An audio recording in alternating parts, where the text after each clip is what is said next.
Good afternoon, everyone. My name is Kevin Petrus. I'm a lieutenant with the Charlotte-Mecklenburg Police Department here in Charlotte, North Carolina.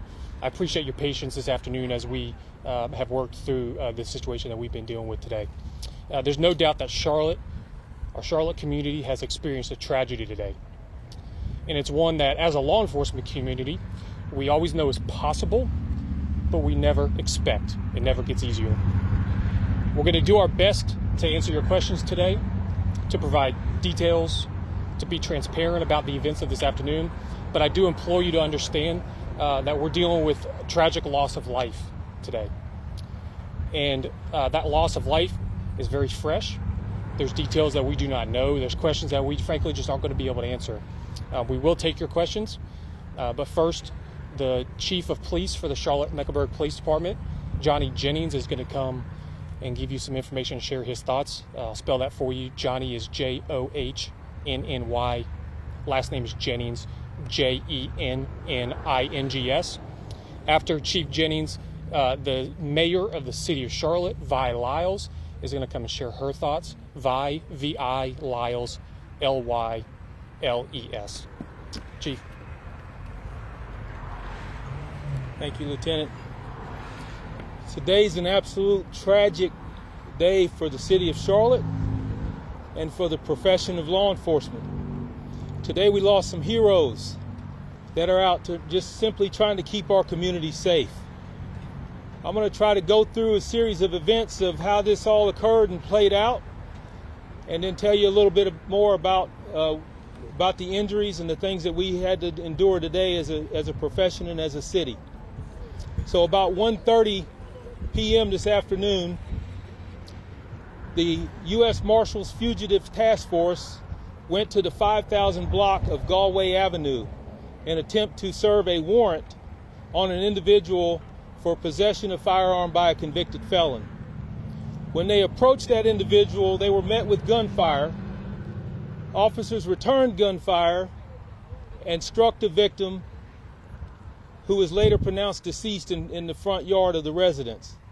As officers approached that individual, they then received additional gunfire from inside of the residence. So after a long standoff, we were able to clear this residence and confirm that there were 2 additional people inside. They were both brought to the police station as persons of interest, and we're trying to determine now what exactly occurred inside of the residence. Tragically, there were 3 members of the US Marshals Task Force who were pronounced deceased, and there were 4 CMPD officers who were shot, one being in critical condition who is now in the hospital fighting for his life. A total of 8 law enforcement officers were shot by the suspects in this house. So we are very early in the investigation. CMPD will lead this investigation. We still have a lot to uncover, a lot of questions that are not answered right now. So please respect the fact that I won't be able to answer some of the questions that you're going to have. But at the same time, we are going to diligently work on this to ensure that we bring a respect to these officers and these law enforcement officials that lost their lives today. And this is a good example of what we try to tell people every single day, that when we put on this uniform, that we don't have any guarantees that we'll return home. But yet we have a lot of great men and women across this entire country that do it every single day to make sure that you're safe in your communities. So with that, I'm going to turn it over to Mayor Vi Lyles, if she'll want to say a few words.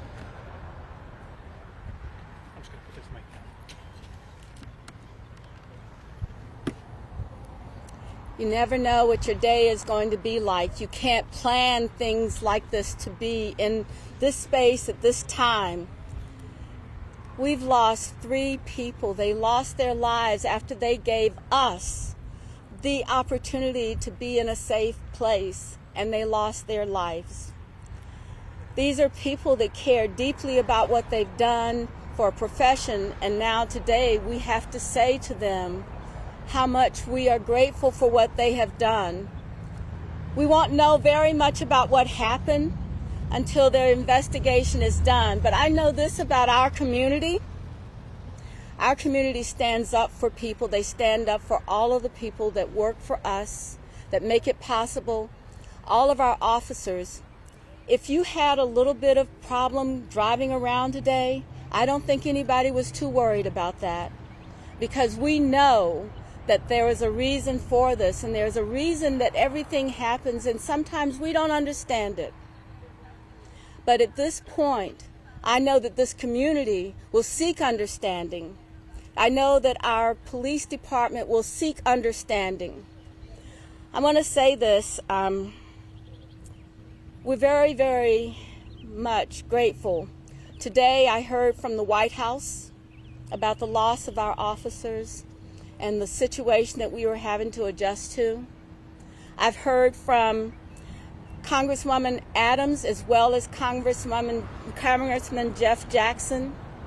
On the way over here, the Speaker of the House, Tim Moore, and the President of our State Senate, Phil Berger, they all talked about what can they do to help us.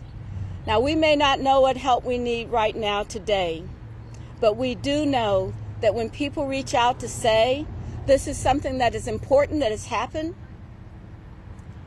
and they want to be a part of whatever we do, because there will be a time that we will commemorate these people that lost their lives. You think about it. Your father, your husband, your friend, your neighbor, all of them were one person like that. And today they're not going home. You know, 3 people lost their lives today.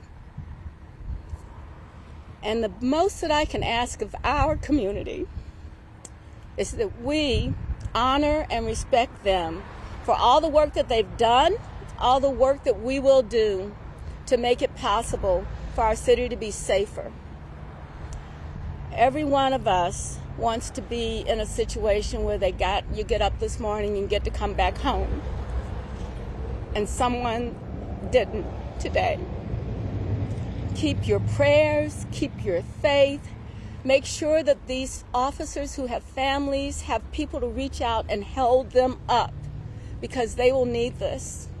And we are a city that will make it possible for them to be this way, to be able to live and know that we honor and respect the loss that they have. Thank you very much for this time. Thank you, Mayor. I want to take just a moment just to clarify. There was a total of 4 CMPD officers that were struck by gunfire today, and 4 task force officers. That's a total of 8 law enforcement officers who were struck by gunfire today. I want to take a minute to recognize the people standing behind us here today.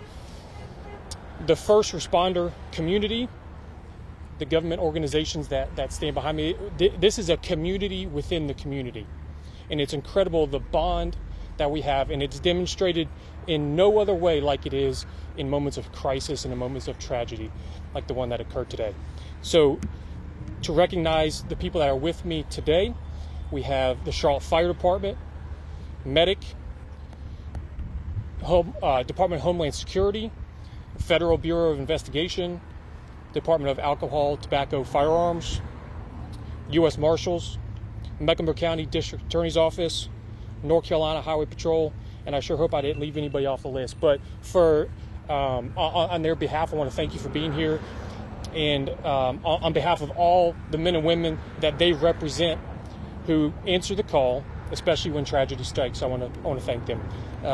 Any questions that you have, Chief Jennings and Mayor Lyers are available. Chief Jennings, you mentioned that these marshals will serve a warrant for a convicted felon with a weapon.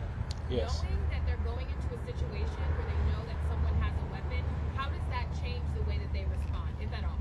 Well, it certainly changes the response. The question is, how does it change the response when you're going into a residence where someone has a history of having a weapon? And let me just be clear, the US Marshals Service, their fugitive task force is comprised of surrounding agencies. So there are multiple agencies that are involved with the Fugitive Task Force with the Marshal Service. The Charlotte-Mecklenburg Police Department is a member of the US Marshals Task Force as well. So anytime you are dealing with someone who is a convicted felon and who has been caught previously with a firearm, it does raise concerns and raise awareness when you are responding. So when they do that, part of the reason the task force is such an imperative part of what we do every single day is because they have extensive training and they train together to be able to deal with these kind of situations. It's always going to be something that's on the forefront of their thought process when you're going after Charlotte's most dangerous people. And unfortunately today was something tragic that we never want to see. I never want to stand in front of you today to talk about an incident such something this tragic. It's really heartbreaking. Yes.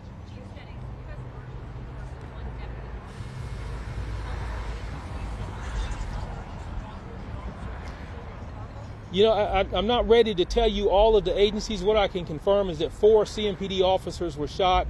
1 CMPD officer is in very critical condition at this point. We do have to make sure that family members and all of them are notified, so I'm not going to release which agencies they were with the task force. Chief, can you clarify the number of shooters that your department encountered? So the question is the number of shooters. Right now, we believe there are 2 shooters involved. Again, we have 2 people of interest at the police station that are being questioned right now. And we have confirmed that the individual that was set up, that we were serving the warrant on, was the individual who fired the initial shots and was deceased in the front yard at the end of all of this. So, besides the one in critical condition, how were the other 2 officers? the other officers, besides the officer that's in critical condition, the other officers are stable.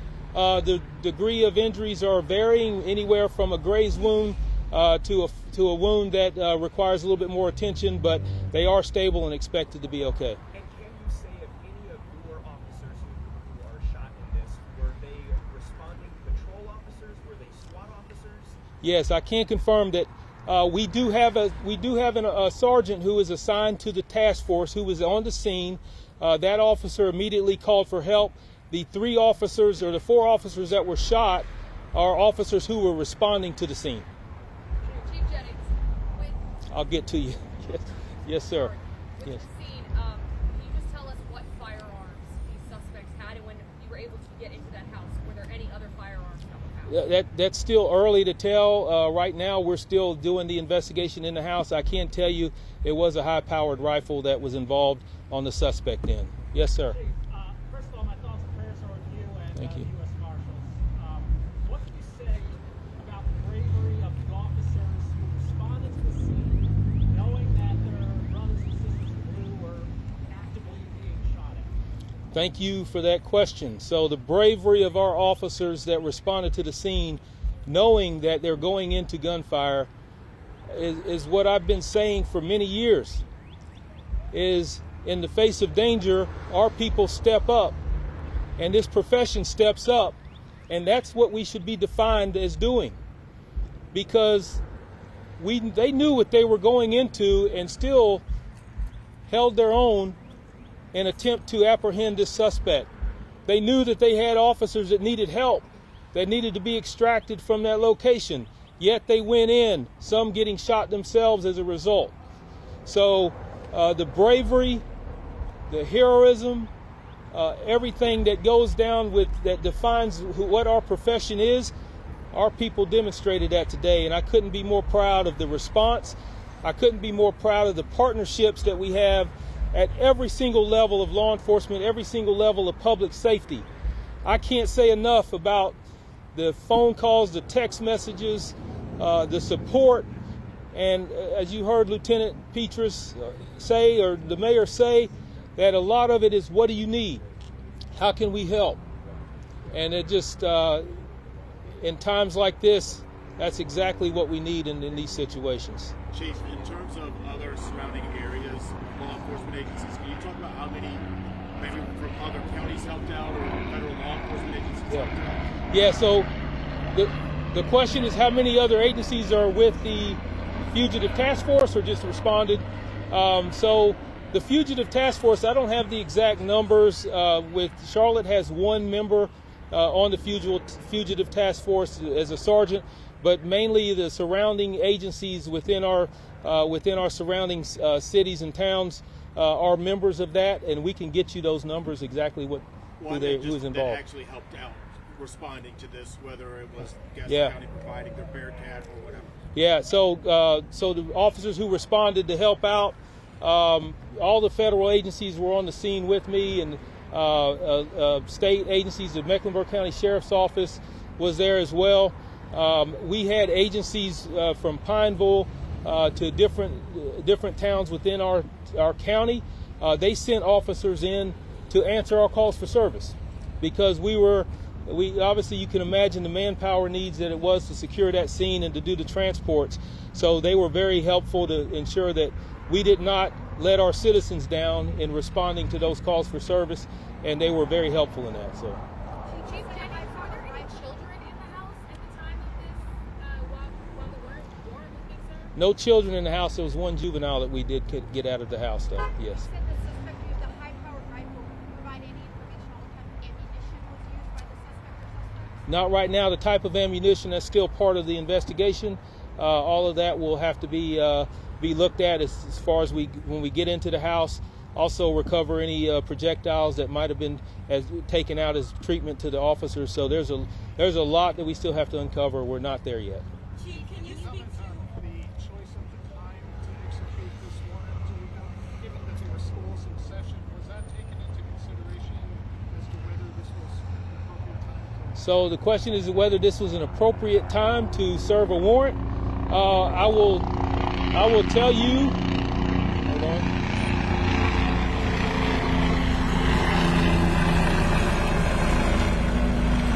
I will say, when you're talking about a felon who has propensity to carry a firearm, there is no great time to do it, whether it's in the middle of the night or in the middle of the day.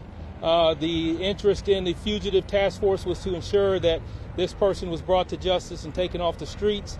And unfortunately, he decided that he was going to respond to that by gunfire at our officers.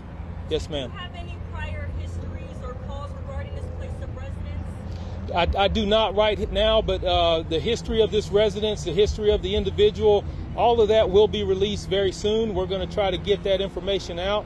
We do have a lot of family notifications that we have to make in order to provide more information to each and every one of you about this individual. So.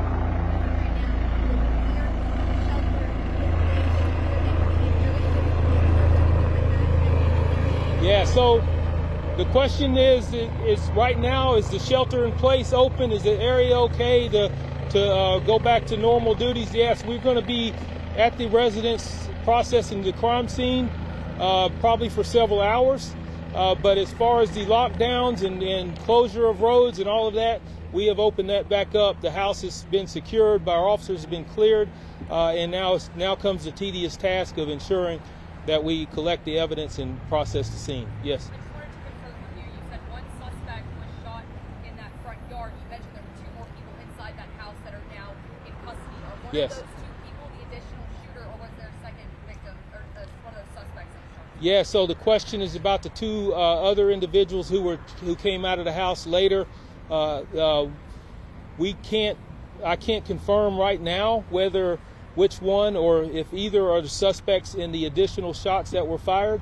What I can tell you is that we had the house secured, and the perimeter was secure, and we continued to take gunfire from inside the residence. And after we cleared the residence, there were only two individuals that came out. One 17-year-old juvenile, and then another female who was taken out as well. So Chief, just to confirm, there is only one suspect that is deceased. one suspect is deceased. Yes. Chief, do you know, and I hate to ask this, do you know if this is the deadliest law enforcement day in Mecklenburg County or Charlotte history? I cannot. I've been with the Charlotte-Mecklenburg Police Department for 32 years. I can't remember an incident where 3 law enforcement officers were. And also 3 that were killed in the same incident, as well as 1 in critical condition and additional that were shot and injured. So To me, it's the most tragic one that I've been involved in. I don't know historically. I can't imagine that there's one that's any worse than what we're seeing today. Chief, what are the questions that your investigators will be working to answer in the coming days, weeks, months? Well, a lot of the questions that need to be answered, we don't even know what those questions are right now. We have to get a full understanding of why this occurred, and also to uphold the integrity of the investigation. We want to make sure that we check all the boxes that we need to so that we can get a full prosecution in this case if and when it comes down to that. We know some answers, but we still have many that we have to clear up, and many that we have to continue to work on until we can really lock down what happened, who was involved, and move on from there. So, Chief, Governor Roy Cooper posted on social media that he's reached out to your department. Have you had that conversation with him, and if so, what was talked about? I did. I spoke with the governor earlier today. He basically asked me, what do I need? He's here to support. Certainly appreciative of the phone call with him. Unfortunately, I know he would be here if he could right now. He's on his way to come and speak with us, but I did speak with him this afternoon. Chief, while our prayers are for the families and the community, I am a East Charlotte resident since 1975. I appreciate what the police officers do in our community. Speaking on behalf of the East Charlotte community, I'm prayerful that there will be an increase of the police presence in our area, in East Charlotte. Yeah, thank you for that. At this point, I'm concerned mainly with taking care of the officers, taking care of their families, and all of that comes into play later on how do we respond to this community. But want to make sure the community knows that we're going to continue to keep them safe. We got a lot of brave men and women out there that are going to continue working in that neighborhood, and they're going to continue to work in the best interest of our community and our citizens. So yes, I'll take 3 more questions. Yeah. Chief, of the CMPD officers who responded and are injured, how many of those officers were part of that US Marshals Task Force, and how many were responding to shots? Okay, all of the officers from CMPD that were injured were responding to the scene. The one sergeant that we have assigned to the task force was not injured. Yes.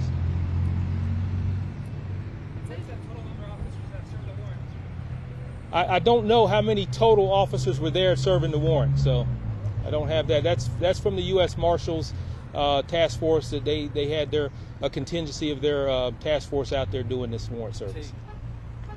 Yes. My condolences for you and the police force. I definitely feel like this is a bad, tragic situation that should never take place. In regards to law enforcement and just citizens throughout the state, what can you say could be a beneficial step that could be taken between relations between police enforcement and whether it could be just citizens, felons, or whatever the case may be? What could be done to bridge the gap so a level of this situation will never take place? Well, I'll be honest with you, whatever gap there is, this level should never get to this place, right? I mean, you can have all the hate in your heart that you possibly can have. That should never result in taking a life, and much less taking multiple lives. So the Charlotte-Mecklenburg Police Department and every agency you see behind me has a priority to continue to make sure that we have the best community relationships that we possibly can. But a lot of that also means that we have to be met halfway on certain things. So we're going to continue to do that. And like I said, we're going to continue to keep your community safe. So thank you. That's all I'll answer for now. So thank you. All right, thank you all for being here. We do need your support, and we do need your prayers, both for our officers and the other officers involved, and for their families, and for those impacted in our community in other different ways. So stay tuned to CMPD Public Affairs, our social media channels, and press releases that we're going to be putting out. We'll keep you up to date on all the information that we have as we get it. Thank you.